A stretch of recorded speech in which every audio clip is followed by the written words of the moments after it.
గత సంవత్సరం వరకు పార్టీ సోషల్ మీడియా విభాగానికి నాయకత్వం వహించిన వైఎస్ఆర్ కాంగ్రెస్ పార్టీ రాష్ట్ర సమన్వయకర్త సజ్జల రామకృష్ణారెడ్డి కుమారుడు సజ్జల భార్గవ్ రెడ్డిని ఇప్పుడు పార్టీ అధ్యక్షుడు వైఎస్ జగన్మోహన్ రెడ్డి యాజమాన్యంలోని మీడియా హౌస్ సాక్షికి మార్చారు. సమాచారం ప్రకారం భార్గవ్ ని సాక్షి డిజిటల్ మీడియా హెడ్ గా నియమించారు.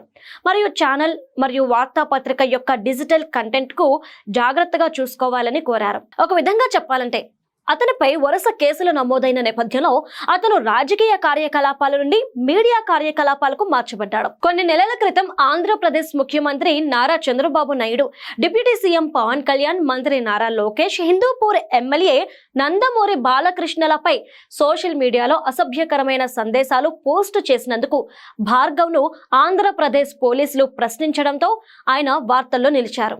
ఐటీడీపీ నాయకులు చేసిన ఫిర్యాదు ఆధారంగా మంగళగిరి పోలీసులు నవంబర్లో అతనిపై సెక్షన్లు 509, 353 మరియు బిఎన్ఎస్ యొక్క ఇతర వర్తించే నిబంధనల కింద కేసు నమోదు చేశారు.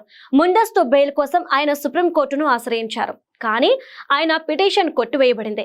దీంతో పోలీసులు విచారణ కొనసాగించవచ్చు. అయితే ఆయనను అరెస్ట్ చేయొద్దని కోర్టు పోలీసులను ఆదేశించింది. స్థానిక వైఎస్ఆర్సీపీ నాయకుల ఆదేశాల మేరకు సృష్టించబడి పార్టీ విధేయులు షేర్ చేసిన నకిలీ సోషల్ మీడియా ఖాతాలను ఉపయోగించి కొన్ని అసభ్యకరమైన పోస్టులు ప్రచారం చేయబడ్డాయని ప్రాథమిక పరిశోధనలు సూచిస్తున్నాయి.